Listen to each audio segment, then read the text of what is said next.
क़याम पाकिस्तान से पहले यहाँ पर इस मोहल्ले में ज़्यादा आबादी हिंदुओं की थी या मुसलमानों की थी? नहीं, मुसलमानों की थी, हिंदुओं की भी थी, लेकिन वो साइडों पे थे। जैसे कि मैंने आपको पता है, ये कूचा ब्राह्मण है, यहाँ रहते थे। अस्सलाम वालेकुम दोस्तों, आज हम मौजूद हैं अलंग दहली गेट और खोनी बुर्ज के दरमियान। ये मुल्तान का कदीम तारीख़ी इलाका है। आप देख रहे हैं कि ये नीचे जो रोड है ये सर्कुलर रोड कहलाता है और इसके ऊपर जो है ये अलंग है और नीचे जो है ये बाउंड्री वॉल है अलंग की, और ऊपर जो है कदीम तारीख़ी मुल्तान है। और इस जगह पर नीचे से ऊपर जाने के लिए सीढ़ियाँ हैं। सर्कुलर रोड से मुख्तलिफ़ मकामात पर अलंग के ऊपर चढ़ने के लिए सीढ़ियाँ दी हुई हैं। आज हम ये सामने वाली सीढ़ियों ऊपर चढ़ेंगे और ऊपर चढ़ के कुछ तारीख़ी मोहल्ले आपको दिखाएंगे। चलें जी, इस वक्त हम सीढ़ियाँ चढ़ के ऊपर जा रहे हैं अलंग पर, और उसके बाद ऊपर जाके आपको कुछ तारीख़ी मोहल्ले दिखाएंगे। ये सीढ़ियाँ चढ़ते हैं, ऊपर चलते हैं। आप देखें कि कदीम मुल्तान जो है वो काफ़ी ऊंचाई पर है और ये सीढ़ियाँ चढ़ के बिलाखिर हम अलंग पर आएंगे। आ जाएं।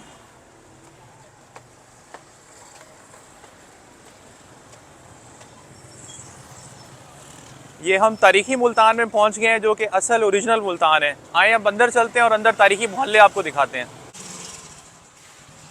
इस वक्त हम अंदरून शहर में एंटर हो चुके हैं और ये जवादिया मोहल्ला है जिसकी तंग गलियों में से हम गुजर रहे हैं। आप ज़रा ऊपर दिखाएं कि घरों की देखें दीवारें तकरीबन आपस में मिली हुई हैं, यानी कि अंदरून मुल्तान की गलियां किस कदर तंग हैं कि ऊपर से रोशनी और हवा भी बड़ी कम तादाद में नीचे आ रही है, इसीलिए यहाँ पर आपको रोशनी भी कम दिखाई दे रही होगी।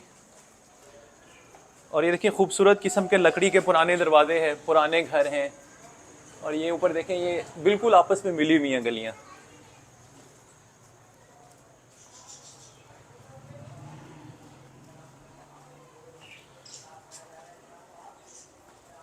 और मुल्तान की जो कदीम गलियां हैं वो बिल्कुल भूल भुलैयों की तरह हैं, बिल्कुल सीधी नहीं है। अब जैसे देखिए, आप दिखाएं, ये करीबी अलंग है, ये बिल्कुल सामने अलंग है, और यहाँ से हम जैसे ही अंदर एंटर हुए तो ये गली हमारी दाएं हाथ मुड़ गई है, और आगे जाएंगे तो फिर ये किसी ना किसी तरफ मुड़ जाएगी। देखें, जैसे ही हम इस गली में एंटर हुए हैं तो आगे आकर एक छोटा सा कूचा बन गया, और इस कूचे से एक गली जो है वो उल्टे हाथ पर चली गई है, ये दिखाइए। और यहाँ पर लिखा हुआ है बारगाह कमर बिन हाशिम। ये सामने गली जा रही है एक, और इस कूचे से एक छोटी सी गली दाएं हाथ पर जा रही है, और ऊपर खुली जगह है, ये छोटा सा कूचा है। आए आगे चलते हैं।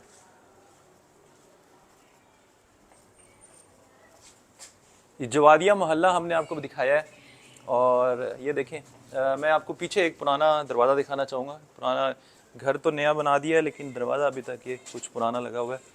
और ये देखें, ये इमाम बारगाह है। ये जवादिया मोहल्ले में बड़ी खूबसूरत इसकी एंट्रेंस है। आप देखें, बड़ा खूबसूरत इसके ऊपर ख़ताती हुई भी है और कुरानी आयात तहरीर की गई हैं, और ये लिखा हुआ है इमाम बारगाह जवादिया, जो कि मोहल्ला जवादिया में वाक़या है।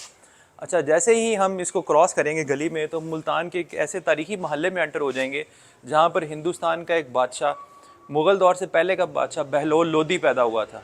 आए। अच्छा, आप ज़रा नीचे दिखाइए। ये नीचे एक जंजीर लगी हुई है और एक पाइप लगा के इस गली का रास्ता बंद किया गया है। यहाँ पर मोहल्ला जवादिया का अख्तिताम हो रहा है। हमारे बिल्कुल राइट हैंड पर एक कदीम घर है जो पार्टीशन से पहले का बना हुआ है, और मेरी बिल्कुल बैक साइड पर जो आप घर देख रहे हैं ये छोटी पतली ईंटों से बने हुए घर। इस वक्त हम मोहल्ला काजियाँ वाला में एंटर हो चुके हैं, जहाँ पर हिंदुस्तान के कदीम बादशाह बहलोल लोदी पैदा हुआ था। ये सामने जो आप घर देख रहे हैं ये मोहल्ला काजियाँ वाला में एक कदीम घर है, और कमोबेश ये 150-200 साल से ज़्यादा कदीम होगा। छोटी पतली ईंटों से बना हुआ घर है, पुरानी खिड़कियाँ और पुरानी लकड़ी अभी भी जो की त्यों लगी हुई है। और ये जो नीचे सामने गली है, इसी गली के अंदर दाएं हाथ पर सारा मोहल्ला काजियाँ वाला कहलाता है। आए अब इस गली के अंदर चलते हैं और ये मोहल्ला आपको दिखाते हैं। ये मेरे ख्याल में एक पूरा एक कॉम्प्लेक्स होगा, ये एक ही घर होगा, क्योंकि आप देखें कि ये साइडों पे इसकी 2 बालकनीज बनी हुई हैं इस तरफ, और दरमियान में खाली जगह है। ये भी हो सकता है कि यहाँ पर खाली जगह हो और साइडों पे अतराफ़ में घर हो, क्योंकि नीचे से जाने के लिए एक ही दरवाज़ा है। ये मुल्तान का ये मोहल्ला ये दहली गेट के करीब वाक़ है, यानी दहली दरवाज़े के करीब ये है। और यहाँ पर ज़्यादातर वो अफराद हैं जो प्योर मुल्तानी लोग हैं, यानी जो कुरैशी हैं और काजी हैं। अंदरून मुल्तान में बहुत सारी ऐसी कम्युनिटी भी है जो कि हिंदुस्तान के मुख्तलिफ़ शहरों से माइग्रेटेड है, मगर यहाँ पर प्योर मुल्तानी रहते हैं। आप ये वाली गली दिखाएं। अंदरून मुल्तान की गलियाँ जो हैं वो उनके अंदर ऊंचाई और उतराई बहुत ज़्यादा है। आप देखेंगे ये गली एकदम ऊंची हो रही है, आ जाए आप, ये देखिए हम ऊपर की तरफ जा रहे हैं, ये एक रेड है।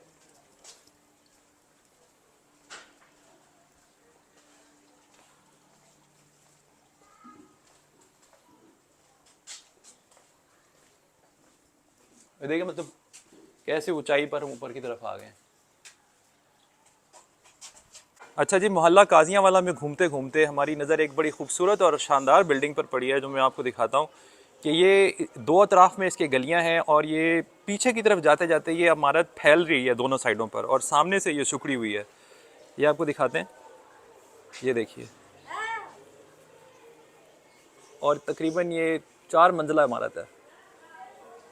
और आप देखें कि कितनी तंग है, यानी एक छोटा सा कमरा बड़ी मुश्किल से है, लेकिन जैसे ये पीछे की तरफ जा रहे हैं तो ये दीवारें जो हैं ये साइडों पे इस तरफ निकली हुई हैं और ये भी इस तरफ निकली हुई है।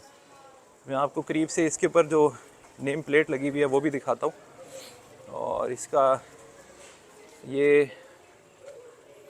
इस पर लिखा हुआ है कि तमीर नाली रियाज हुसैन भट्टी वाली यूसी। अच्छा, इसके करीब ही एक और बड़ी ज़बरदस्त चीज़ हमें दिखाई दी है, यहाँ पर दरबार आलिया है बूढ़ी अम्मा व सिलसिला शाह रुकन आलम नूरी हजूरी मोहल्ला काजियाँ अलंग। ये देखें, तो यहाँ पर जो बुज़ुर्ग खातून मदफून है, अल्लाह पाक उनकी मग़फ़िरत फरमाए। छोटी छोटी तंग तंग गलियाँ हैं, ये देखें इस के अंदर कैसे खूबसूरत ये पुराने दौर की खिड़कियाँ बनी हुई हैं। ये तकरीबन ये देखें आप। अच्छा, एक और बड़ी खूबसूरत चीज़ है, ये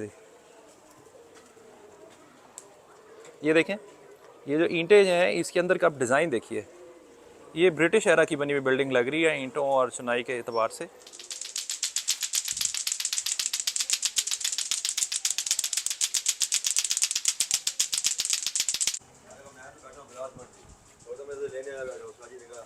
अच्छा, इस वक्त हमारे साथ नासिर कुरैशी साहब हैं जो मोहल्ला काजियाँ वाला के रिहायशी हैं और अबाई इसी मोहल्ले में रह रहे हैं, तो इनसे हम ज़रा इनके मोहल्ले के बारे में गुफ्तगू करते हैं। जी नासिर साहब, ज़रा अपने मोहल्ले के बारे में बताएं। जी बिस्मिल्लाहिर्रहमानिर्रहीम। ये मोहल्ला काजी वाला अंदरून पाक गेट कहलाता है, पाकिस्तान का। ये पाकिस्तान बनने से पहले का है। हमारे आबाओ अजदाद इसी मोहल्ले में रहते थे पाकिस्तान बनने से भी पहले। तो बेशक ये पुरानी हिस्ट्री है इसकी, अब नहीं तो नहीं है ना, पुरानी है। आपको पता है यहाँ पर हिंदुस्तान का एक बादशाह पैदा हुआ था बहलोल लोदी, मुगलिया दौर से भी पहले का। ये मोहल्ला तब से मौजूद है। हाँ जी। तो आपके आबाओ अजदाद भी कितने अरसे से यहाँ पर रह रहे हैं? हमारे आबाओ अजदाद शुरू से आ रही हैं। सही है। मेरी 65 की एज है, तो मेरा ख्याल है कि आबाओ अजदाद जो मेरे दादा परदादा थे उससे भी पहले किया है, पाकिस्तान बनने से भी पहले किया है। अच्छा, यहाँ की और कोई ख़ास बात? आप जैसे बता रहे थे यहाँ हकीम हजरात रहते थे पुराने दौर में, या कोई और चीज़, या पुरानी हवेली कोई और, जैसे पीछे एक है? पीछे भी है, यहाँ नज़दीक है कूचा ब्राह्मण है, उसको कूचा बामन कहते हैं, लेकिन वो असल कूचा ब्राह्मण है। ये साथ ही है, हमारे क्लोज ही है वो, जिसमें गैर मुस्लिम यानी कि हिंदू बरादरी या सिख बरादरी रहती थी। पीछे पीछे वहाँ बेटी जी का मंदिर है। सही है। अब भी वो बेटी जी के मंदिर के नाम से मशहूर है। अच्छा, मुझे ये बताएं कि ये मोहल्ला काजियाँ वाला कहलाता क्यों है? इसकी कोई ख़ास बात है? यहाँ पर काजी रहते थे पुराने दौर में, या क्या चीज़ है? हाँ जी, ये बिल्कुल आपने सही सवाल किया है। ये पाकिस्तान बनने से पहले जैसे जिरगा होता है, उस ज़माने में ये काजी फैसला किया करते थे। जैसे अब सुप्रीम कोर्ट है, हाई कोर्ट है, अदालतें हैं, उस दौर में ये जिरगा बैठता था, तो ये लोगों के मसाइल हल किया करते थे। यानी अंदरून मुल्तान के, यानी कदीम मुल्तान के जो काजी थे, जो कोतवाल थे या काजी थे, वो यहाँ रहा करते थे। अच्छा, एक और चीज़ बताएं, क़याम पाकिस्तान से पहले यहाँ पर इस मोहल्ले में ज़्यादा आबादी हिंदुओं की थी या मुसलमानों की थी? नहीं, मुसलमानों की थी, हिंदुओं की भी थी, लेकिन वो साइडों पे थे। जैसे कि मैंने आपको बताया, ये कूचा ब्राह्मण है, यहाँ रहते थे। बैक साइड पे, काजी माला की बैक साइड पे बेटी जी का मंदिर है, उस साइड पे रहते थे। ये पूरी गली में तमाम मुसलमान रहते थे। चलें नासिर साहब, आपका बहुत बहुत शुक्रिया। थैंक यू जी। अच्छा, ये जो बिल्डिंग है ये ब्रिटिश एरा की बनी हुई है, इसकी साख से अंदाज़ा हो रहा है। और जो इसमें बड़ी मज़े की चीज़ मुझे नज़र आई है, आप दिखे दीवारों पर डिज़ाइन कैसे बने हुए हैं। ये अंदर जाने का दाखिली दरवाज़ा है इस घर का, इस हवेली का, और ये देखें कि इसके डिज़ाइन कैसे बने हुए हैं। मोहल्ला काजियाँ वाला में चलते चलते हम ऐसी जगह पहुँच गए हैं जहाँ क़याम पाकिस्तान से पहले एक ख़ास कूचा था जिसका नाम कूचा ब्राह्मणा था, और यहाँ पर हिंदू बरादरी रहा करती थी। अब इस कूचे का नाम जो है वो कूचा बामना कर दिया गया है। ये आप मैं दिखाता हूँ, ये लिखा हुआ है कूचा बामना। आए अब हम इस कूचा बामना के अंदर चलते हैं, जो कदीम दौर का कूचा बरहमना था।